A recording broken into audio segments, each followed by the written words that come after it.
coming out of the gun. Manning lets it fly. It's caught by Thomas. There's the record for Peyton Manning.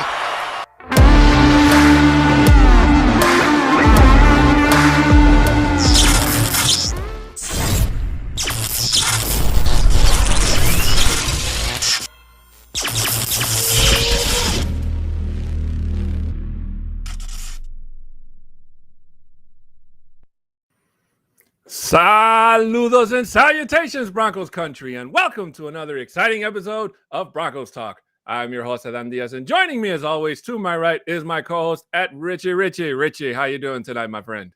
Not bad. How are you doing? I'm doing all right, Richie. Still trying to get the old Christmas shopping done before the holidays kick off. So, halfway done. Can't complain, But anyways, guys, welcome into another. We got a lot of stuff to talk about tonight. But before we get things started, guys, we just want to remind you that if this is your very first time watching Broncos Talk or any one of our great shows here on the MHRT Network, we would like to welcome you in and to remind you to please hit that like button and subscribe wherever it is on social media that you're watching us from so we can get the word out. And just to remind you guys, every single Tuesday, Broncos Talk goes live at 7654.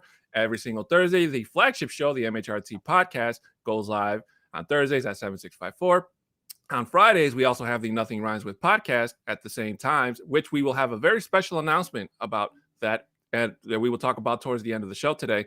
And of course, we have the pregame show, which is the neighborhood that goes live just before every single Broncos games. And we're getting very down to the very nitty-gritty, guys. So make sure you don't miss out on the last three pregame shows, because otherwise you're going to have to wait there until next time. So until then, but guys, let's get just down to business and talk about what it is that brought us all here today, and that's our beloved Denver Broncos. So, Rich, you and I were talking about this before the show. It was a game that was totally. It was a. What did Justin Simmons say? If I'm not mistaken, this was supposed to be a playoff game for the Broncos, especially seeing how close and tight the race for the playoffs is getting. And while other teams are excelling in that. In that perspective, unfortunately, the Broncos took one giant backflip backwards, Rich, and it's starting to go. It's starting to kind of go in the direction of because of the injury that Teddy Bridgewater suffered. That Drew Lock is starting to look like the most likable starter, with Brett Rippon more than likely going to be his backup this Sunday against the Raiders. Rich, your thoughts on the game this past Sunday?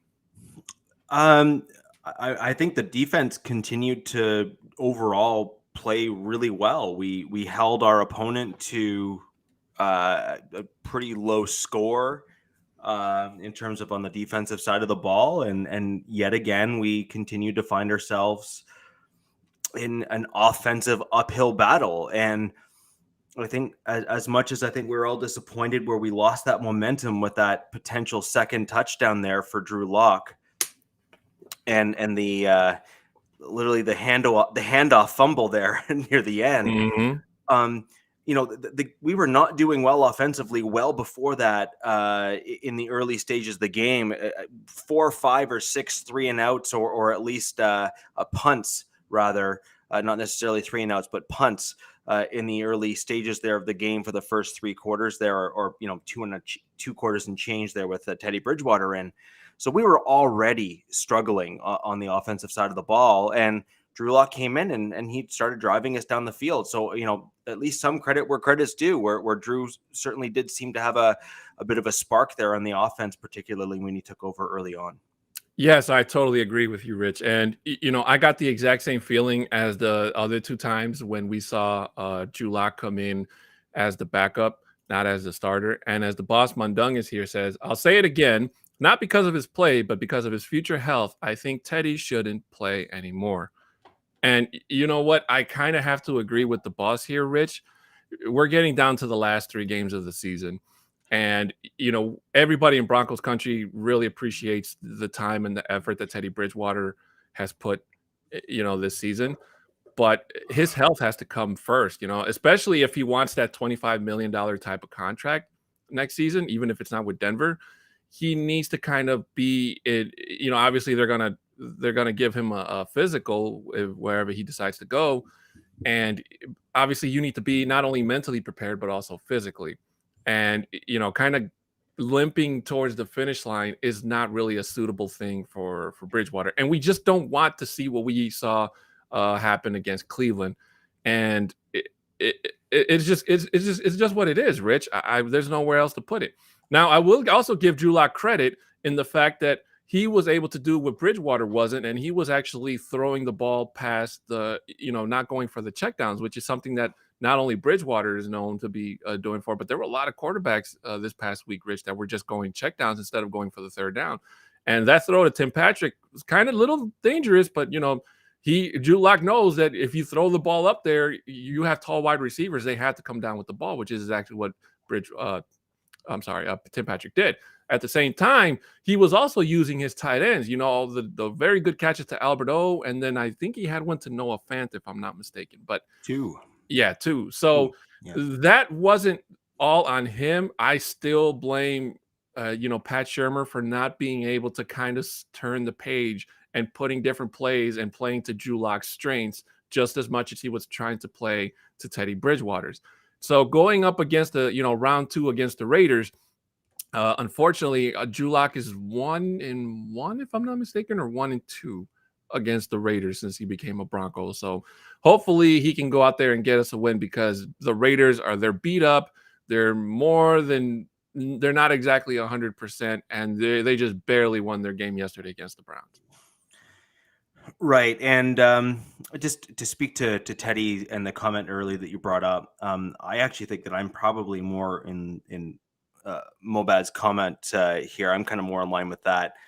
And I think that's the general sentiment from quite a number within Broncos country, which is Teddy's had some major head injuries this year, successive too, like in pretty, kind of short intervals between them. I know Fangio said that, that is not proven to matter and that kind of stuff.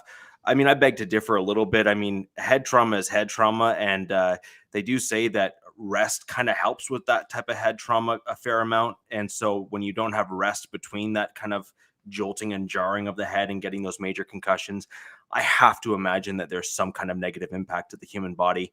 And Teddy Bridgewater's just had too many of those things as of late. He's hurt himself badly. He's going to end up probably with arthritis in the lower legs. I mean, I know I am guaranteed effectively to have arthritis due to my leg injuries in my past.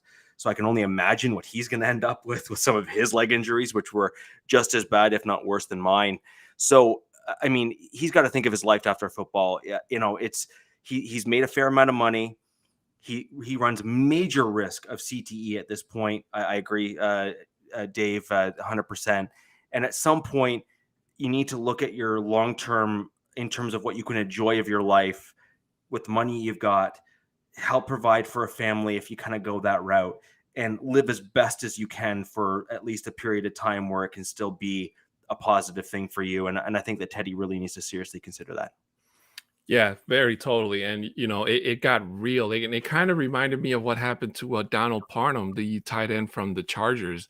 And it was a non-contact injury, Rich, and he went down. And I mean, it is just, sometimes we forget that it's not always about, wearing helmets and shoulder pads and, trying not to injure the person you're tackling. It can be something as just, jumping in the air, trying to make a pass, literally doing what you're paid to do. And then you come down with it, and then something like that happens. But thankfully, the NFL had the right personnel, and they kept Teddy Bridgewater in the hospital overnight as for observation, as a precaution. And there were no serious injuries, and he was able to be discharged the following day. So that's good to hear here with the Broncos. But I do agree, Rich. Right now, as much as I'm still a fan, I'm still crossing my fingers. Yeah. I'm still crossing my fingers for playoffs, but I don't want anybody on this Broncos team, whether I like them or not, to put their health and their future on the line for a shot at going to the playoffs. Where my comments specifically come from as it pertains to that sort of stuff is I've been fortunate enough. I've only had 2 concussions, maybe 3 concussions in my life. And I played some pretty violent sports. So The fact that I've had so few is, speaks volumes for genetics, in my opinion, that I just haven't had kind of that jarring head injury that's caused major damage or anything. But until they come up with a test while you're still alive that doesn't involve them slicing your head open and looking at your brain, and I'm saying that jokingly, but I'm being dead serious, right? The only way that they really have any real idea as to how severe that head trauma actually is basically once you pass, they then examine you. And they really need to start getting better at being able to assess brain trauma and that kind of head trauma in the contact sports. It's important. And no, if it was a small brain, you'd think I'd actually have more concussions because there'd be more rattling of I have such a big head and such a little brain. So it's probably the exact opposite. I have a big brain and less rattling. But the problem with CTE and just general concussions is just that there's so little. We know a lot more in terms of how to deal with them after the fact now, in terms of getting guys recovered and kind of back to normal.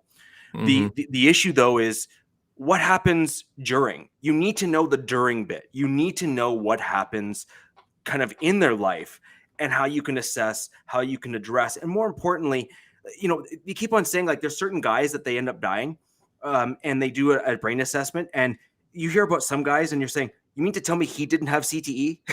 And then you hear from other guys where you're saying like, his brain was like Swiss cheese. We need to have better assessment methods while they're alive, while players are alive, so that certain players can be given the appropriate information while they're with us and can make certain decisions accordingly. And other players it may appear that they should be worse off, but they're not.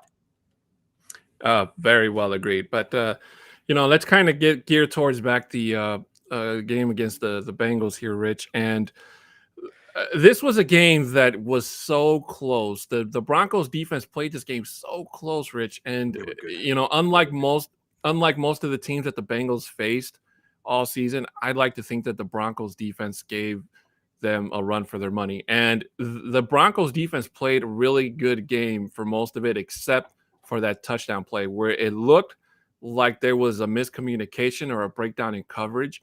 And if you guys go back and watch that play, it just came down to one-on-one. It was Justin Simmons and the wide receiver. And unfortunately, the way I saw that play, Rich, Justin Simmons couldn't get there in time to try to figure out, and the wide receiver had a lot of open room, so he didn't try to do anything fancy. He just kind of sidestepped past Justin Simmons, and unfortunately, he got the best out of him, and he was able to go in for the touchdown.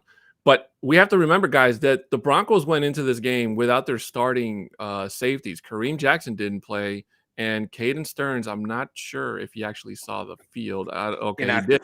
He was inactive. Thank you. So the Broncos just before the game had to pick up a safety, and they had to drop Isang Bassi, which was a surprise to some of our members in our group chat, because I guess they didn't hear that happened up until like a day or so ago when they saw the Broncos report. So the Broncos were playing with backup safeties alongside Justin Simmons. So that part was hurting. But even so, Rich, the Broncos defense while they did bend, they didn't break. And they made Joe Burrow's day not very easy in Denver. Unfortunately, the offense couldn't keep up with it. On that Simmons play, they lined up as a run.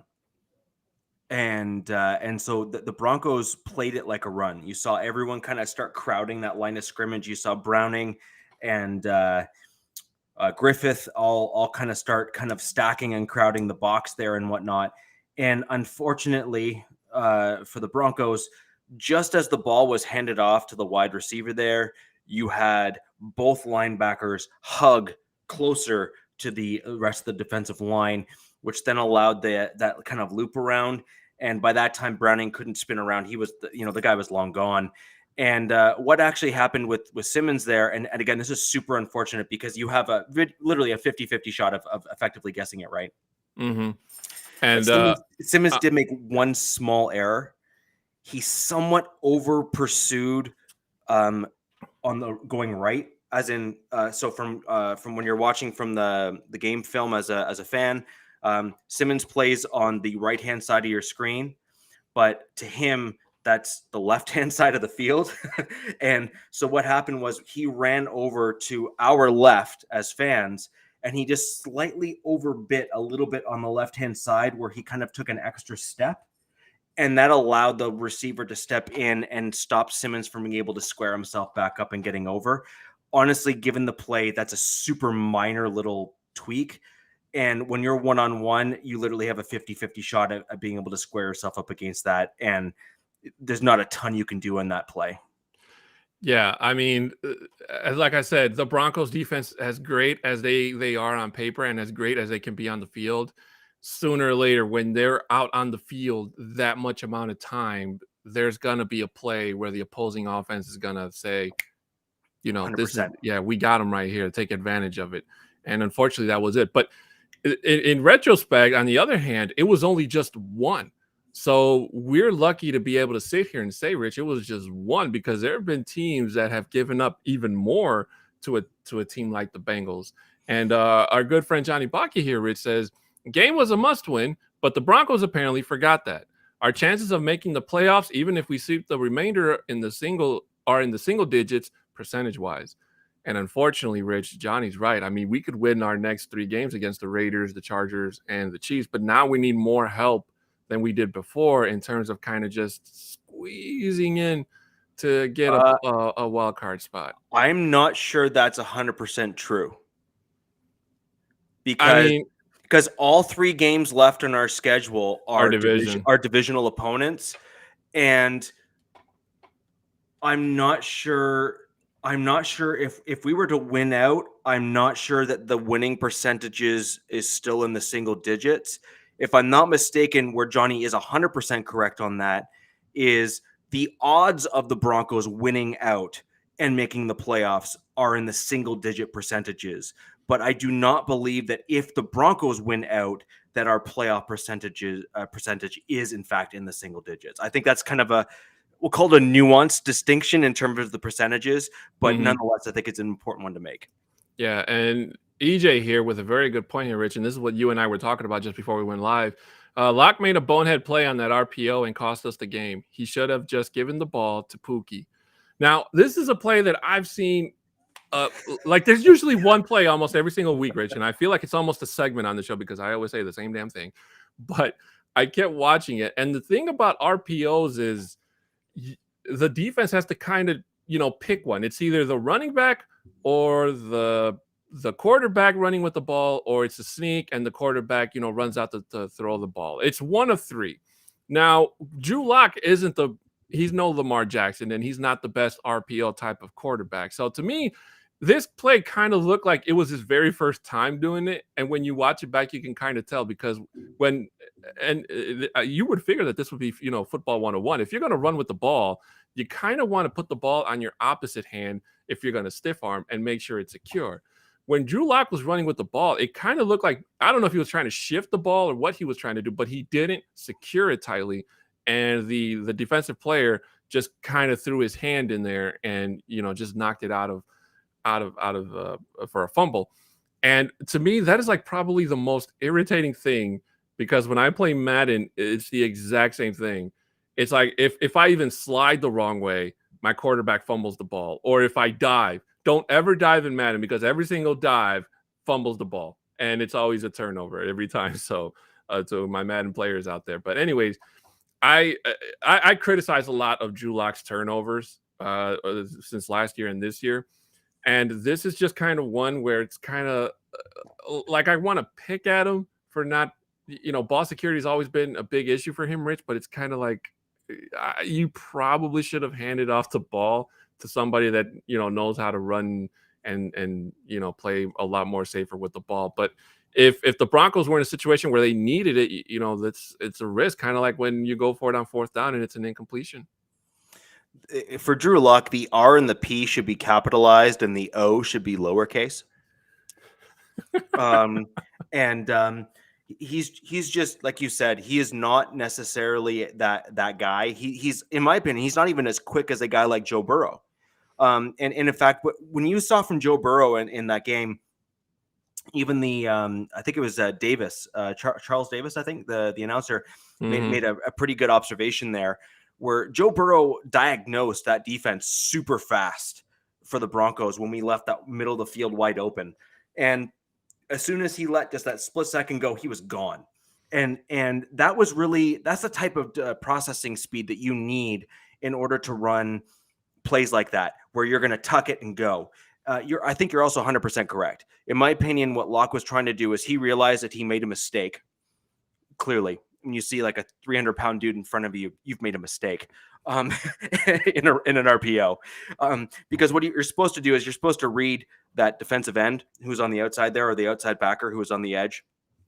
And when you're about to hand it off, if they bite inside, then as the quarterback, you're supposed to tuck it and run to the outside. Mm-hmm. If the guy holds still and doesn't move or even bites up, you're supposed to hand that ball off to the running back for the run option. Or if you see an open guy down the field, you kind of tuck it back, boot out, and throw the ball.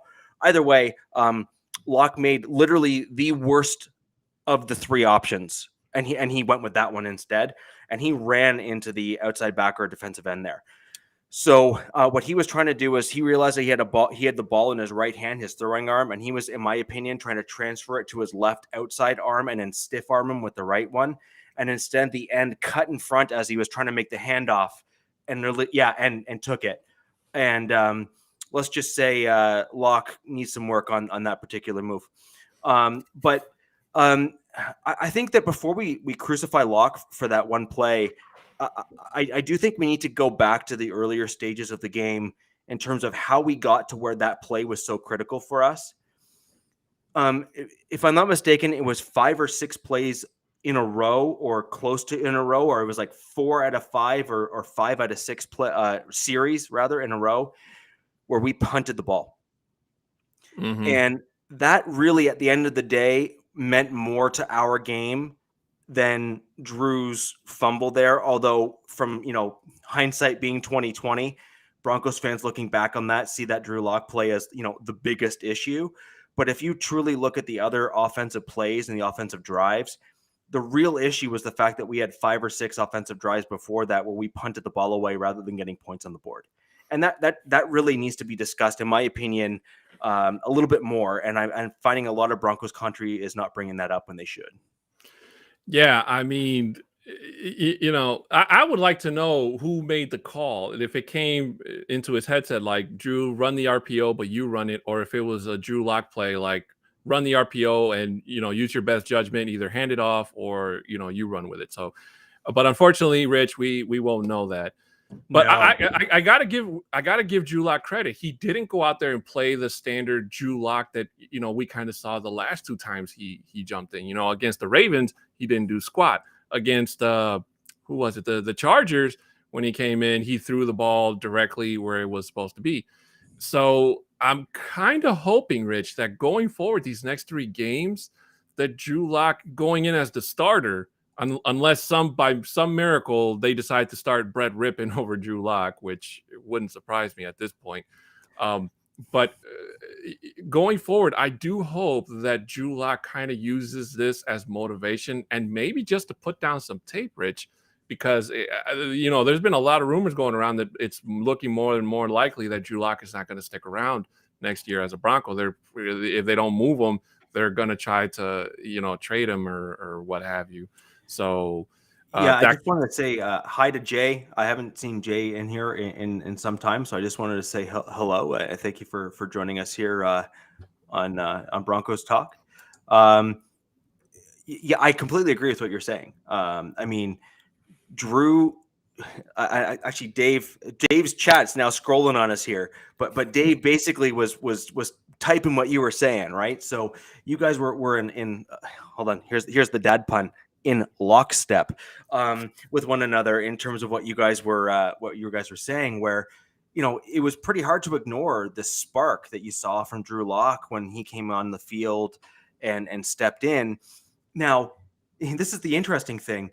Again, that was another thing that seems to have gotten lost on a lot of people because of that one bad play. Is everyone kept on saying in the last game, remember the last couple of games when Drew had to step in for Teddy, Lock came in, he stunk it up, he didn't add a spark, he kind of looked unprepared, et cetera, et cetera. Well, we didn't see that this game. He came in and it was like, a fire was lit. We saw passes down the field. We saw a lot of the things that I've spoken about and you have spoken about on the show, which is Locke was able to because he has a little bit more of a zip on the ball. He's got that kind of like laser style of the way he throws the ball down the field. Again, Davis was making a comment that Locke seems to maybe rely a little bit too much on his arm strength because he's got it. Well, that's what allowed him to make some of those throws. He was able to beat the defenders and the wide receivers down the field, midfield, even some of the tight end throws that he was able to make were as a result of his arm strength and his ability to throw the ball quickly and get it to where it needs to go without floating it. Whereas Teddy sometimes has a tendency to float the ball, and the defenders are able to get there, bat it down, or make it as too difficult of a catch for the receivers or even tight ends to make. Yeah, I mean, I'm crossing my fingers, Rich, and I'm really hoping that, Drew Lock kind of finds that spark. And, there's a little bit more pressure when you're going in as a starter versus when you're coming in as the backup, because especially if the opposing team has never seen you play, for one, which is the advantage that most backup quarterbacks have. And, two, going into, if you do go from backup to starter in 1 week, that you kind of still have that surprise element to, in your pocket. But for Drew Lock, he was a backup not by his choice, but because of the, quote unquote competition. So these next 3 games against Vegas and the Chargers they're winnable. And the Chiefs one, it's looking more and more winnable, especially if the Chiefs unfortunately do win another division title, because it's more than likely going to be that the Chiefs start, they play their second and third stringers. And if Denver's in a position where, it's, sink or swim, not to mention needing some more help in the schedule to, get a playoff spot in, then that's looking more and more unlikely as well. So it's pretty much Pat Shurmur and Drew Lock's, season to win. And with both of these guys kind of staring down the barrel in terms of not being here next season, because you got to believe that George Paton was, I want to say pissed off, but not happy with the way things went down this past Sunday and losing to a team like the Bengals, especially after, the Broncos were all hyped up and, going in with such emotion after that game against the Lions. And hopefully they can find that spark, Rich, and not just find it, but keep it and, just ride the hell out of it going forward. So the one thing I do want to bring up just before we go in to everyone's favorite tiered segment is the one thing I do want to call out here is we started to see a lot more use out of the tight ends in this game. And I think that was something that we really do need to call out. And it's about time. Now, it took forever and a day for them to get involved, and it was almost like it was the only option, so therefore they were used. But I really think that the proper schemes and plays should be called in order for them to be successful. And what really killed me on the tight end plays is the game before, George Kittle absolutely just destroyed the Bengals. I mean, destroyed them. I think it was like almost 160 yards and a touchdown, if I'm not mistaken. And so you've seen the team just before you lay the blueprint of getting tight ends involved, and San Francisco really only has one to speak of. You have 3. So, I mean, what an embarrassment of riches that you have to work with at the tight end position. Saubert can catch the ball and block. Fant can catch the ball and block. He's done way better blocking these past 3 or 4 games. Needs to be given credit there. Albert O can both catch and block. So you can literally interchange these 3 tight ends any which way you choose. And instead, you end up with where we were at. I mean, to me, that's just that is inexcusable. Where were those short crossers to the tight ends? Where were those quick kind of breakouts where the tight ends were just kind of between where the linebackers were on the D line or even just past the linebackers? Where were those types of plays that would allow you to throw to a tight end in space, or even just throw to a tight end where we saw a couple of those throws in the flat just past the outside linebackers that could get the tight ends involved? Schemed tight end throws, not just incidental. And, I guess that'll work. And with that being said, guys, we're going to head into the second part of our segment, which is, what's it called, Rich? The Mile High Mountain? Oh, yeah.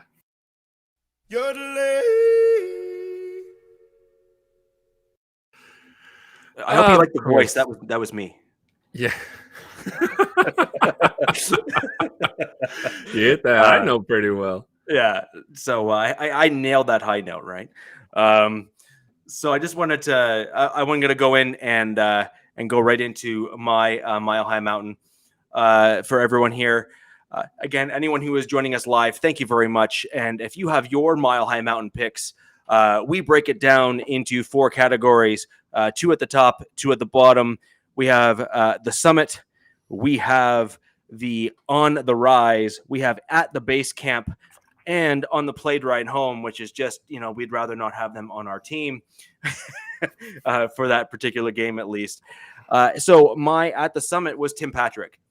I've lost count the number of times that I was praising him in our group chat over the game, guys. I was super, super impressed with how Patrick played today, or this past game. I thought he had a number of really good blocks. I thought he had several great catches, and he showed far better effort than he has in some of the other games where he hasn't really run some of those deep routes particularly well. And that catch was incredible. I can absolutely forgive him for that pointing, taunting penalty. In fact, I saw one guy on Twitter put that as his phone background. High five and top marks on that one. That was spectacular. I too might be lifting that same idea and applying it to my phone. We'll see. So great job on that one, and congratulations to Tim for making the summit. My on the rise player, and this is a guy that I've been looking at and really, really excited about seeing him progress the way he has. That is Baron Browning. He was all over the field in that game. Especially in the early stages of that game where he was literally setting the tone in terms of the run game and stopping it for the Denver Broncos. I thought Baron Browning also held up fairly well, considering he's a rookie, in terms of the wear and tear as a long season like this at the NFL level will have its toll on a younger player like that that's still learning kind of how to deal with the aches and pains of dealing with the long season like the NFL. Baron Browning was my on the rise player, and I am super excited to see where this guy goes. And for those that are necessarily overly critical of Fangio, I don't know if you picked up on some of the pressers and stuff like that, but we have seen Baron Browning literally almost go on a bit of a vertical curve in terms of his growth as a player.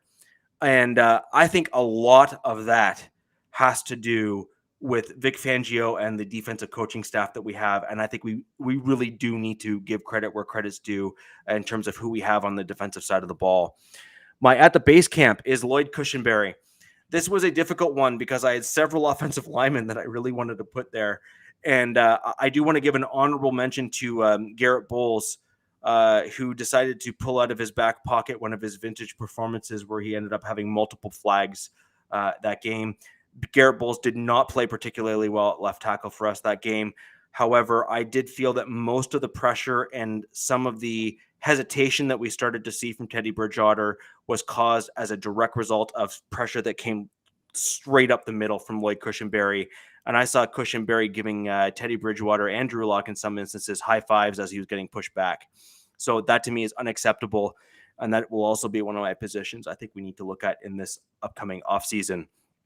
And on the played right home for the second or third consecutive week for me, I don't know, I've lost count, is Pat Shurmur.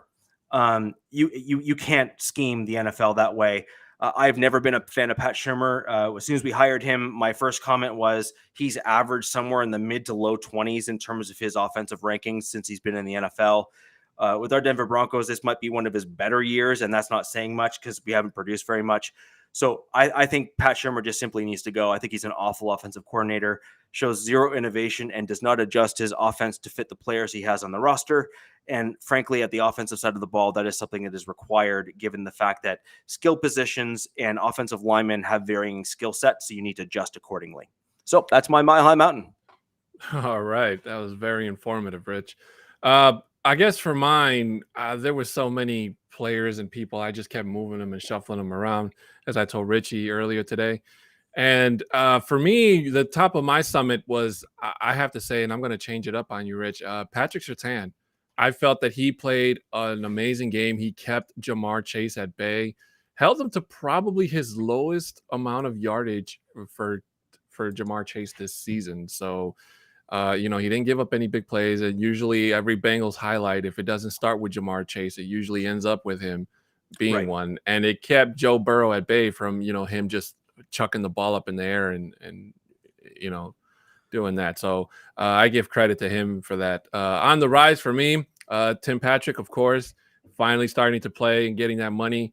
And, as much as we like to blame the wide receivers, if the quarterback doesn't throw them the ball, it's just kind of, that's going to happen, So, but thankfully, Timmy P is the kind of guy, if you just throw him the ball and watch him go to work, that's the guy he's always been. For the bottom of the summit, for me, it's the entire offensive line. I felt like, thank you, Johnny. He only had one reception for 3 yards, which is awesome. Thank you. And for me, the entire offensive line, I kind of felt that they took one giant step back. I mean, Rich and I can sit here and nitpick, who did what, Garrett Bowles, Lloyd Cushenberry, Reisner, and whatnot. But and granted, the Broncos aren't every single game for the Broncos isn't going to be perfect per se, but it could have been better. The Broncos offensive line has seen better days. Unfortunately, this isn't one of them. So this goes back to, if that whole offensive line needs to work as one unit. If even one part is not working right, and it's a defensive line can just cave that in, no matter how good your outsides and your guards are. So unfortunately, that all starts with Cushenberry, and he probably takes most of the blame for me on that one, aside from, the guards and the tackles. And on the plane ride home, for me, it's Pat Shurmur. And you can give him a buddy pass with Tom McMahon as well. But to me, Pat Shurmur still not being able to transition from one quarterback to another, not using his tight ends effectively, and not using Jerry Jeudy. I mean, Jerry Jeudy was just running. There was one play where Jeudy was wide open. All Teddy Bridgewater had to do was just throw him the ball. But because Bridgewater doesn't always go through his routes, he just kind of, which is weird to say because you usually see Bridgewater holding the ball a lot longer than he should, and for some reason he missed Jerry Jeudy on that wide open play. But aside from that, Shurmur has not been using Jeudy to his strengths. He hasn't been using him at all. So to me, he's starting to wear out his. If it's not starting, that seat is like got to be totally burned, where he doesn't even have a leg to stand on in terms of a future here with Denver, Rich. So that's my high mountain. I like those. I think that many of those are. Do you want to think what most of the Broncos country's really annoyed at right now is most of the issues that we seem to have. Most of them are pretty obvious, and most of them can be rectified in relative short order. Mm-hmm. And I think that's why so many are so frustrated. Is that you look at what we have, and you know that you can or should do better, and you're not using guys the right way. You're not scheming things to fit guys' strengths. And all of that is just so fixable. And that is why so many people are so frustrated. And I think that that's why there's kind of a lot of, I'll just call like shotgun blame, where people are just firing off and just kind of like, I hate this guy. This guy's not doing well. This guy's not doing this. This guy's not doing this. And I think a lot of it has to do with the fact that we recognize that so much of what our issues are on the team are fixable, and yet we're getting really annoyed that they're just not being corrected, and feel that there's a bit of a lack of accountability for not correcting them. And I don't think it's appropriate or fair that we put all of the blame at the feet of Vic Fangio. I think that a lot of it has to do with just, it's kind of a jumbled mess right now, where we know new owners are coming in. We know that George Payton is a first-year GM, and he's basically answering directly to Elway. Ellis, and that relationship is kind of weird. So I just think at the end of the day, we just need a definitive and delineated hierarchical structure of who reports to who and who does what, and then we can start pointing fingers in the right place, and hopefully Dove Valley can get that fixed. Very much agreed, Rich. And unfortunately, guys, we are on a bit of a tight schedule, so we are. Do you want to just jump right in and show the good friend of the show, Captain Jack Rackham, to give us the Raiders High Five? Ladies and gentlemen, the Raiders Mile High Five, presented to you by the Mile High Roundtable Network.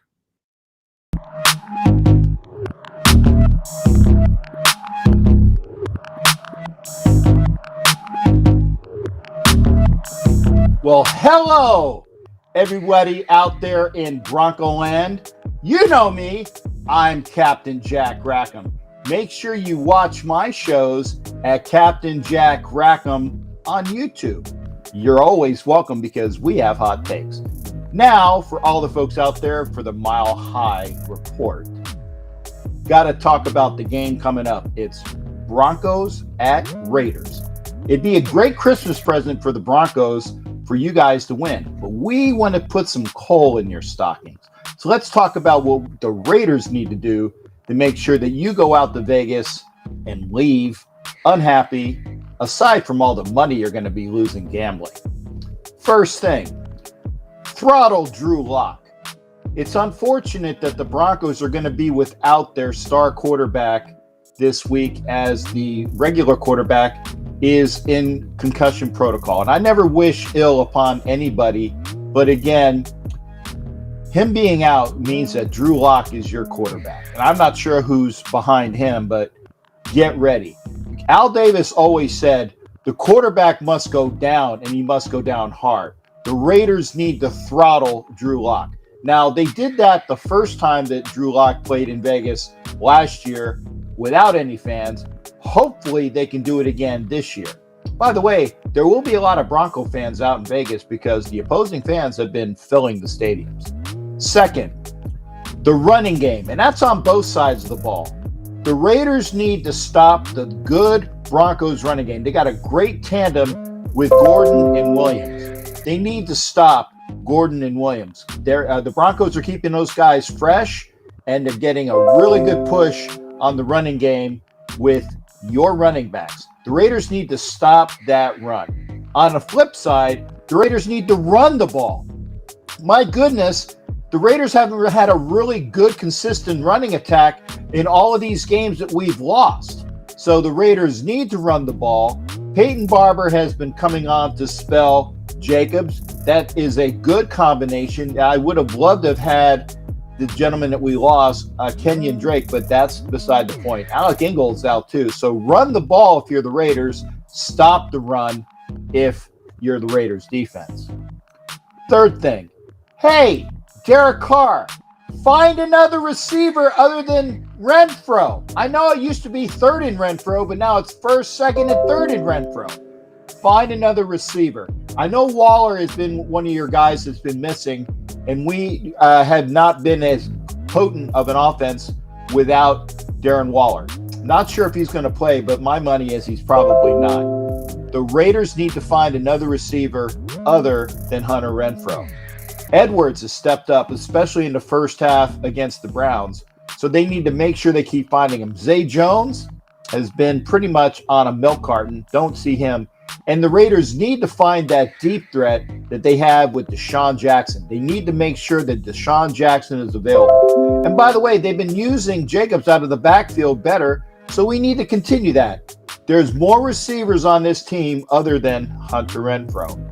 And while we're talking about things that we need to do, here's another thing. Hey, Derek, why don't you let Marcus Mariota come in for a play? Well, it's actually not on Derek's fault. It's the offensive coordinator. Hey, Greg Olsen, you got Marcus Mariota. Why don't you use him more often? At least show him. Give the Broncos defense something to think about. The Broncos defense is great. I will say that again. The Broncos defense is great. Marcus Mariota needs to be in there just to show him a little something. Use Marcus Mariota. You don't have to run him all the time. You can get a handoff. What I'd really like to see is a pass from Marcus Mariota. That'd be fantastic. Really throw you guys for a loop. And finally, if you're the Raiders, no more doldrums. My goodness. So many games the Raiders have spotted people 14 points. I know that they spotted the Garglers, that's the team in Los Angeles, if you're figuring that out, 21 points before they started coming back. Cannot do that against the Broncos. The Broncos are playing a hell of a lot better of late. They can't do that. Again, Teddy Bridgewater is out. Drew Lock is in.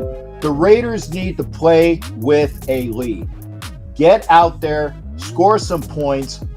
Make sure that Drew Lock is on his back. Stop the running game. Score points if you're the Raiders. And that's how you win the game if you're the Las Vegas Raiders. Again, I'm Captain Jack Rackham. Find me on YouTube. Also, NFL Nation Live on Wednesdays. I do a show with a referee former in the NFL. We talk about the NFL. We would love to have you on. Captain Jack Rackham on my YouTube channel and NFL Nation Live. We'll see you out there, folks. Great talking to you. Yard from Captain Jack. Enjoy Vegas, except for the 3 hours when you're at the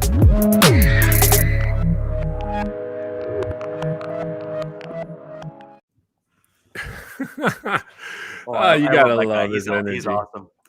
So for those of you who don't know, Captain Jack has me on his podcast a fair amount, and I consider him a good friend, even though he is obviously supportive of the enemy.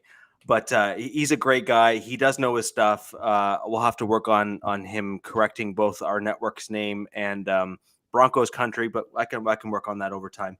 And I just want to thank him again for coming on and giving us his hot five. I did think some of those were really interesting points, though.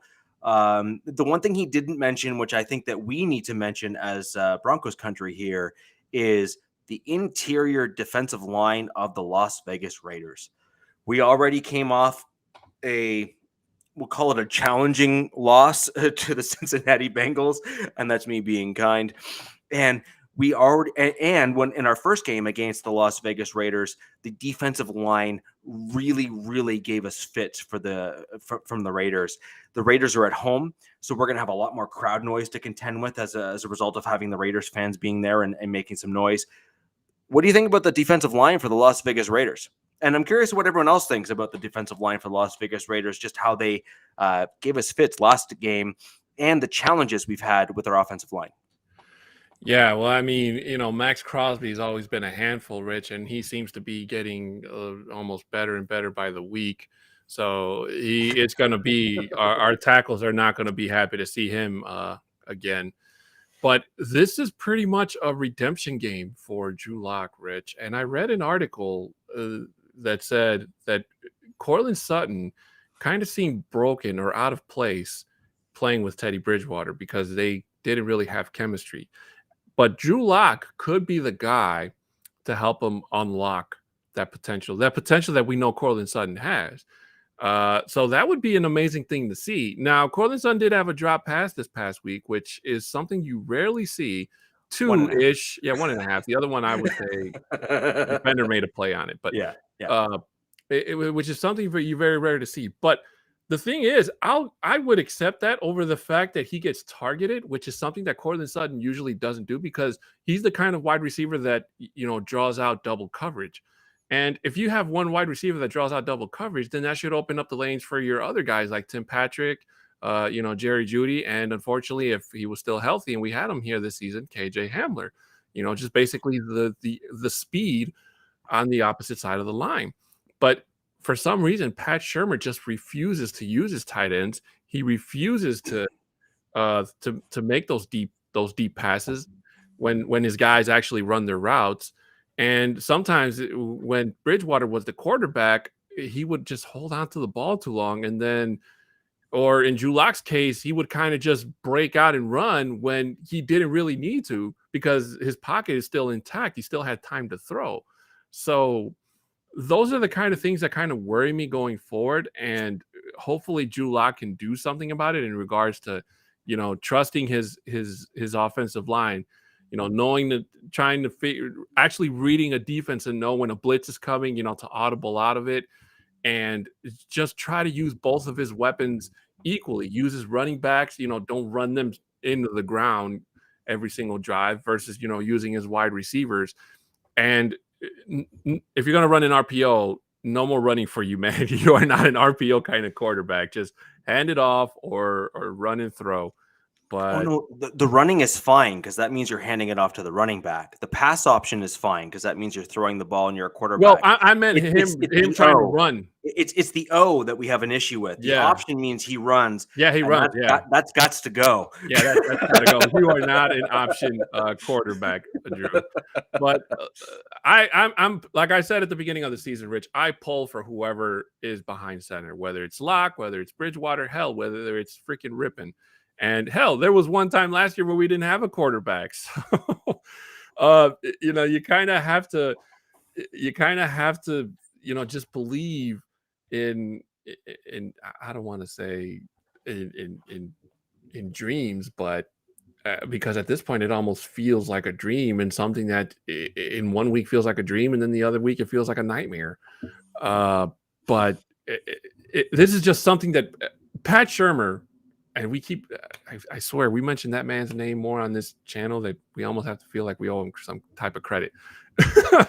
But he just, I hope he plays these next 3 games like somebody tells him, hey, if you lose this game, you're fired tomorrow type of mentality, even though we already know he's going to be fired. But hopefully he goes in playing with that type of mentality. So that way he could try to bring out the best in these guys going down the home stretch, Rich, because with every single win another team gets, the Broncos playoff hopes, they just shrink. With another loss, it's pretty much gone. So these guys need to go out and play their last 2 games, especially on the road, which doesn't really help us in either way.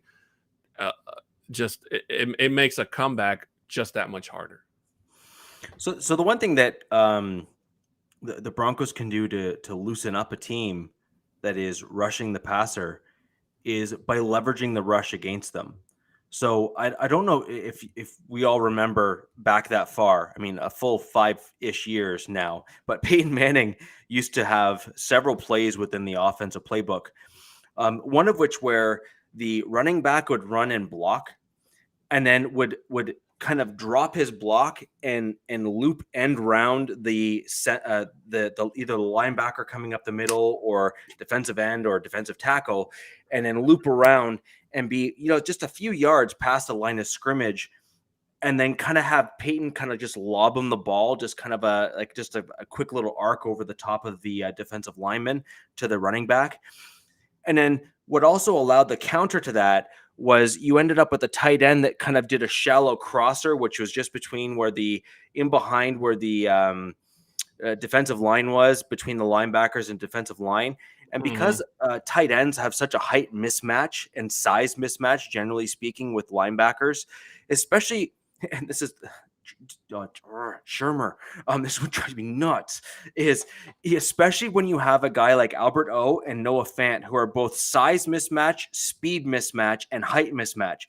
You literally have the trifecta in not 1, but 2. And I'm going to go as far as saying Saubert, because we saw him do this in the preseason as well. So you have 3 tight ends on your roster without even having to think about it, who can break away and cut as a shallow crosser, that kind of quick shallow cross route. That don't you remember Dreesen and some of our other tight ends when Manning was here that would run that kind of cross right across the field there, and then Manning would hit them in stride, and then we were good. Mm-hmm. Where did that route go? A guy like Drew Lock can make that throw. A guy like Bridgewater can make that throw. And then that forces the defensive backs to help come forward to help block that play. And you can open up longer passing plays down the field. And then you can also use that to try and loosen the running game, because you're going to force guys to follow the tight end position. So if you let the plays develop a little bit longer, you can start running to the opposite side where that tight end is drawing guys away. But I mean, we got to stop with this nonsense that we're doing right now on the offensive side of the ball, because at some point, we're already at that point, but it is our offense that is losing us these games, not our defense. Yeah, I mean, the offense has got to step up. The defense, and that says a lot to the defense, Rich, because as we said at the beginning of the show, we only went in with one of our starting safeties. The other half was just somebody that the Broncos literally picked up a day or 2 before, whenever that went through. So the defense, they're doing their part. They're going out there and they're getting the stops. They're getting, they're preventing as much damage being done. 1 touchdown a game, Rich, is not bad at all. It's really good. And hell, if you can hold them to a shutout or a field goal or 2, the more the better. So it's just the fact that we need to see or hope that the offense can finally play catch up with the defense. Which I actually think is interesting, because at the early stage of the year, our defense, it's almost like we tried a bunch of different things on the defensive side of the ball. Mm-hmm. And then we kind of landed on what worked. And since then, from that point forward, if I'm not mistaken, I think for the last, someone can jump into the chat if I'm wrong, but I'm pretty sure I'm right on this. 5 to 6 games now, we have held our opponents to under 17 points or under 20 points. I can't remember which two it was, but I'm pretty sure it's been under 20 points for the last 5 to 6 games. And the fact that we haven't won all of those, it just blows my mind. Blows my mind. Yeah. So, some of the keys to the game in terms of trying to win this game here, Rich, is just basically the defense making Derek Carr uncomfortable. And if it's one thing we learned from the last game, Rich, when we I'll admit, everybody in Broncos country got really cocky going forward because they had just lost their head coach. They had just lost their, one of their best wide receivers. So the game looked like it should have been a cinch, but it was totally the contrary. So the Broncos have to go into this game just not expecting this to be a cakewalk. In other words, division games are usually never cakewalks. They're usually some of the most hardest games for any team to play, which is why they're so much more competitive. And, you see that on the field. That's what you see guys, shoving and pushing and all that. And sometimes it's really not good because that's how you get, you draw a flag. But the Broncos have to go in there with their emotions in check, for one. And two, they have to realize that their backs are against the wall. And it just basically, we got to avoid getting swept getting swept. So, last year we got swept by the Raiders and we got swept by the Chiefs, and we broke 1-1 with the Chargers.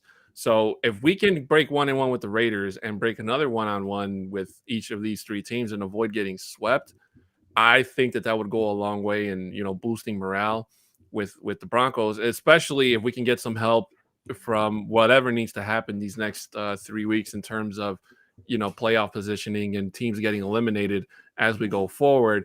Unfortunately, the teams getting eliminated so far are teams that are not doing any favors for us. But unfortunately, Rich, we're not doing any favors for ourselves either by not winning the games that we're supposed to. And beating the Bengals was definitely one of those games that we should have won. Yeah, that was a big one for us. That was a winnable game. Our defense certainly made it a winnable game, and yet we didn't win it, right? So I mean that's really a huge thing.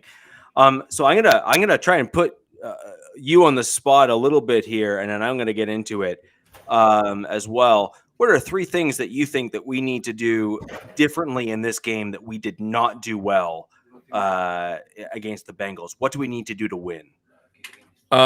Basically, we just need to make sure that, we run the ball. We already seen what we have in Javonte and Melvin Gordon. Hopefully he's feeling a whole lot better. But basically, the biggest thing is, like I said earlier, not take the Raiders for granted like we did before. And we're getting a different quarterback. We're starting a different quarterback this time. It's not Bridgewater. It's Drew Lock. So Drew Lock has some experience in playing the Raiders more than Bridgewater has in his career, if I'm not mistaken. So there's that advantage. But basically, for the offensive side, it's just the turnovers. The turnovers have got to stop. These boneheaded plays have got to stop. And it's just basically needs to. I'll settle for just one, because as much as I'd like to sit here and tell you guys that I don't want none, that's I feel like that's far-fetching at this point. But basically, we just need to stop the Raiders' momentum. Somebody yesterday said that Derek Carr has been known to be like that fourth quarter quarterback, where when the team's in a pinch or in a bind, he's able to get that yardage necessary, especially if it's just need to win by a field goal. So that's just basically what the Broncos need to do. This needs to be a statement game, Rich.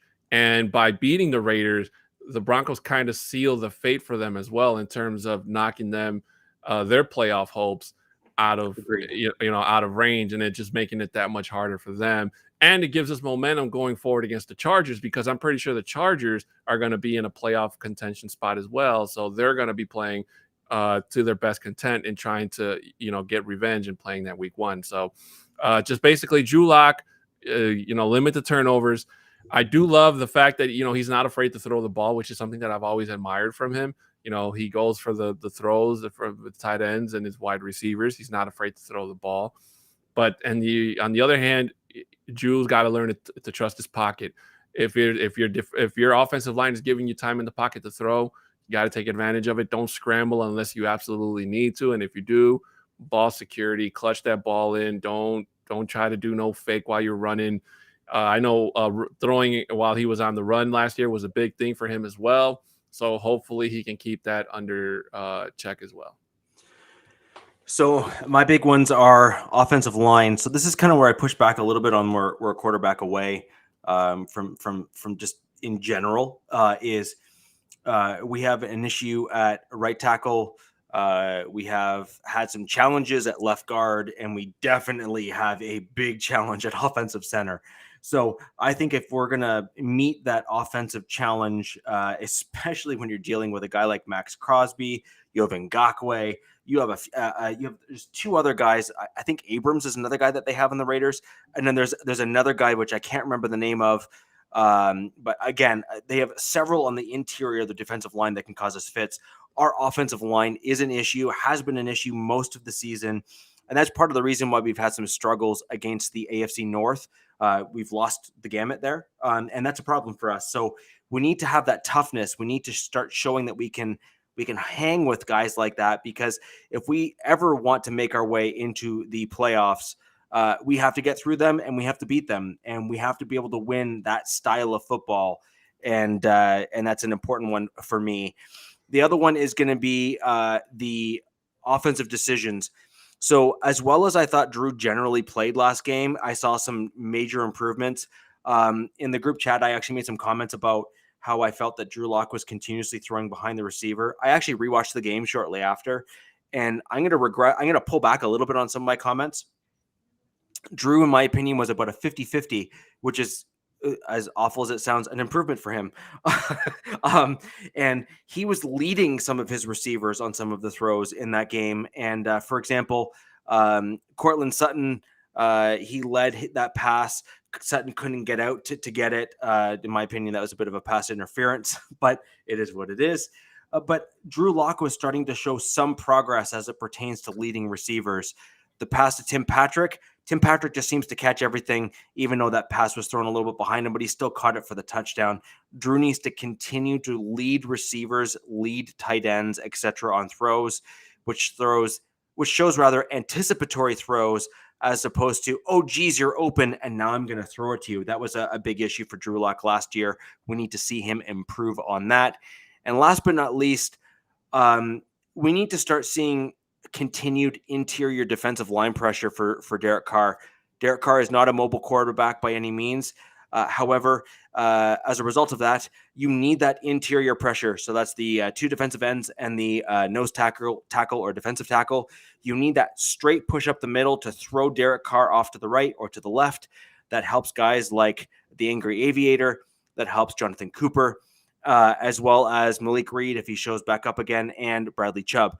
That helps get those sacks from those outside linebackers, and also throws him off his first read, which also helps our secondary look better, although they've looked pretty good this year, even just by making plays on their own.